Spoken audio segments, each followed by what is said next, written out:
One of the biggest psychos in the Trump administration is no doubt Stephen Miller, who is called Pee Wee German. This guy is a completely has Nazi aspirations. I've never seen anything like it. I mean, this guy, he looks like a freak. He acts like a freak. He enjoys the idea of harming people. He loves the concepts and structures of white supremacy. So this headline that came out came as no surprise to me. Pop it up. Bombshell report alleges Stephen Miller is running the show at DOJ while Pam Bondi is playing the part, quote, like an actor. And this surprises me zero. Steve Miller just famously said that they're looking into suspending habeas corpus. They are acting like the United States of America is completely under attack. They're telling all of the rubes in rural America and their gated communities in suburbia, you're under attack. You're not safe. And it's bullshit. It's all bullshit because this guy is the guy that stood on stage during that Madison Square Gardens rally that Trump had that was very reminiscent of Nazi Germany during the campaign. And he said, America is for Americans and Americans only, which is a direct quote from Hitler's regime. Germany is for Nazis and Nazis only. I can't remember what they called themselves, or Germany is for Germans and Germans only, something. But there is such a link in his rule book that he looks for all of this is Nazi Germany. Absolutely. He's a white supremacist from jump. He just sued Justice Roberts in the Supreme Court, saying the judiciary, the third branch of government, should come under the executive branch so that courts will no longer be able to control the Trump regime. He's also the person that has been suing for the last 4 years, alleging racial discrimination against whites. This guy is a white supremacist. He's not trying to hide it. And he is more diabolical than anyone that I have seen. I mean, as diabolical as Elon Musk and Donald Trump are, Stephen Miller, in my opinion, is worse. I couldn't agree more. Next up, we have Fox News talking about RFK's immune system work that he's doing, a little side project he has. RFK Jr. is testing his immunity this weekend by jumping into a sewage-filled creek in Washington, D.C., deemed unsafe due to its high levels of bacteria.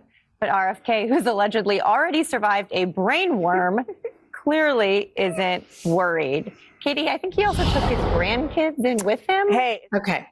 So first of all, I was kind of shocked that Fox even covered that because it just reads so insane that he's jumping into a river with the bacteria, with raw sewage, and he's doing it with his grandkids to test his immune system. But there's a whole nother echo chamber that people are watching right now as you guys are watching our show or listening to our show. And it's the MAGA echo chamber.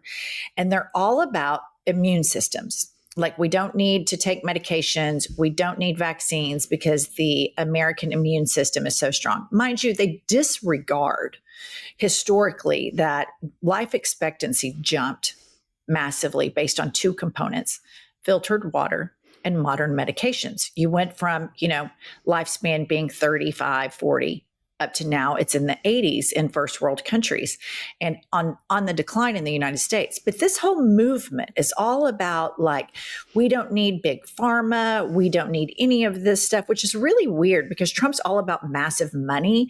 And we talked about during the campaign, if he did bring RFK Jr. on, this collision of big pharma and medication for profit with the MAGA movement is happening.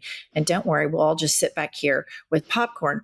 But I just would be remiss if I didn't mention that this is the Secretary of Health swimming in a river and saying he's just testing his immune system because he's going to swim with raw sewage. I mean, why doesn't he just say, you know what, I'm going to smoke crack for a week. See how that goes. I'm going to smoke crack and let's just see how my immune system handles it. This is insane. This is not bravery. This is thumbing your nose at science. This is stupidity. But you have to remember, this plays well with a segment of the base. Well, what's so crazy about all these people is they're seeing RFK minimizes science, vaccines. Now we see 1,000 cases of measles. We see unpasteurized milk. We see bird flu. We see all of these things that the government is supposed to protect us from. But we've got a guy here who is such a dipshit that he is emboldening people to thumb their nose at science. And it is going to have very serious health consequences and in some cases death. He has no business running anything. And the fact that people are looking to him and saying, oh, rah, rah, RFK, he's doing so great. He's jumping in raw sewage. That is just out crazying yourself. All right. Next up, we have Tulsi Gabbard and a tweet from 2018. She says, hey, at real Donald Trump, being Saudi Arabia's bitch is not America first. And what's so interesting about most of the people in the MAGA movement, RFK Jr. had references to Trump and his base being Nazi-like. Marco Rubio, of course, is on record. Elon Musk is on record. They're all on record at some point, J.D. Vance, of having this moment of clarity about how dangerous, breathtakingly stupid, and what an ass he is. But something happened to these people. And they get indoctrinated into this right-wing media narrative. In Tulsi Gabbard's case, it's rumored or alleged by Hillary Clinton that she was radicalized by Vladimir Putin.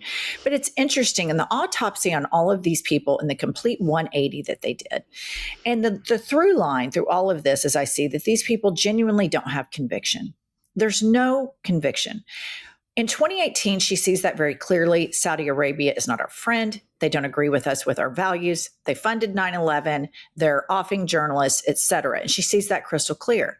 Fast forward, she's a part of this administration who's over there hula hooping and eating McDonald's with a murderous dictator.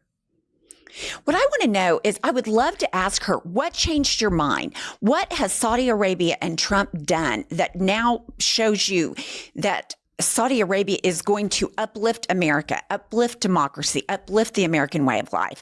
Same with all of these people that we used, like J.D. Vance. Why did you say he's America's Hitler? What changed your mind? What has he done to change your mind? Because I think you're right. I think it's clear. It's self-promotion, power, and they don't give a shit about anything or anybody but enriching themselves and moving forward on the power ladder.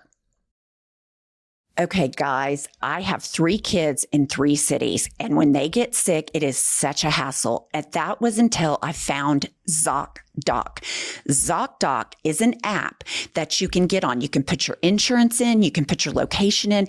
They will tell you where a doctor is near you that takes your insurance. They can get your appointments set more quickly. They have access to specialty doctors. It is a very important tool. It makes life so much easier. ZocDoc is a free app and website where you can search and compare high quality in-network doctors and click to instantly book an appointment. We're talking about booking in-network appointments with more than 100,000 doctors across every specialty. Stop putting off those doctor's appointments and go to ZocDoc.com/IHIP to find and instantly book a top-rated doctor today. That's ZocDoc.com/IHIP.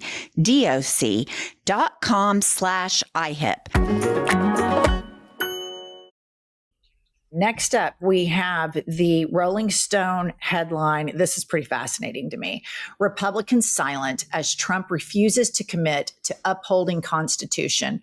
Rolling Stone magazine reached out to all 53 GOP/MAGA senators after the president said he didn't know whether he needs to honor the nation's founding document. Not one of these constitutionalist MAGA Republicans replied. Not one. These are the people that thump around all the time talking about Judeo-Christian values and the founders. The founders meant this. The founders meant that. The Constitution.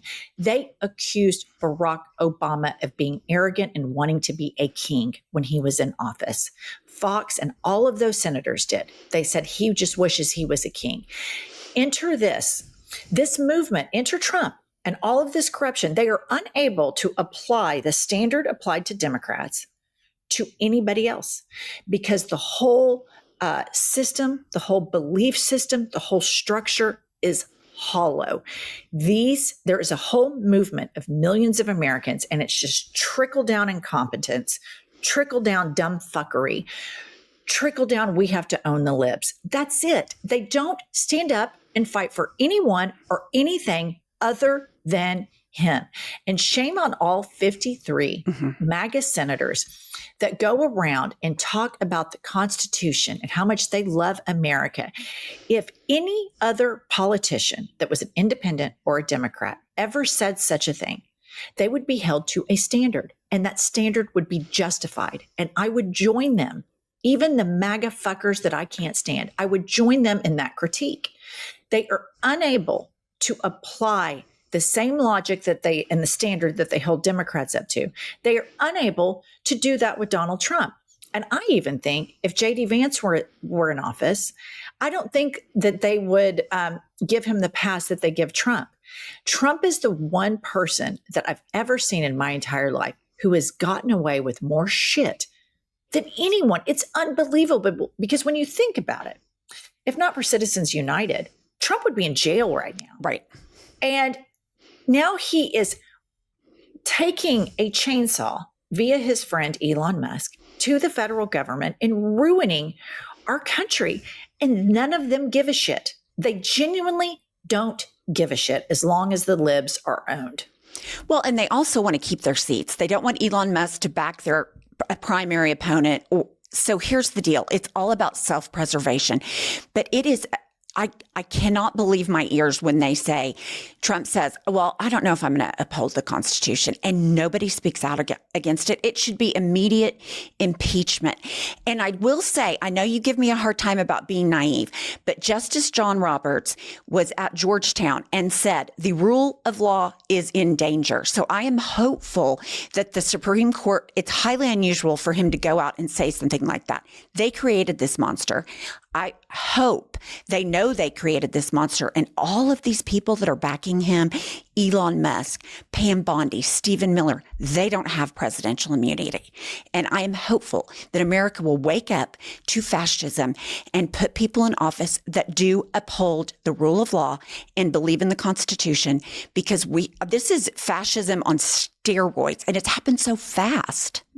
It's a nuanced difference that I have with you about John Roberts.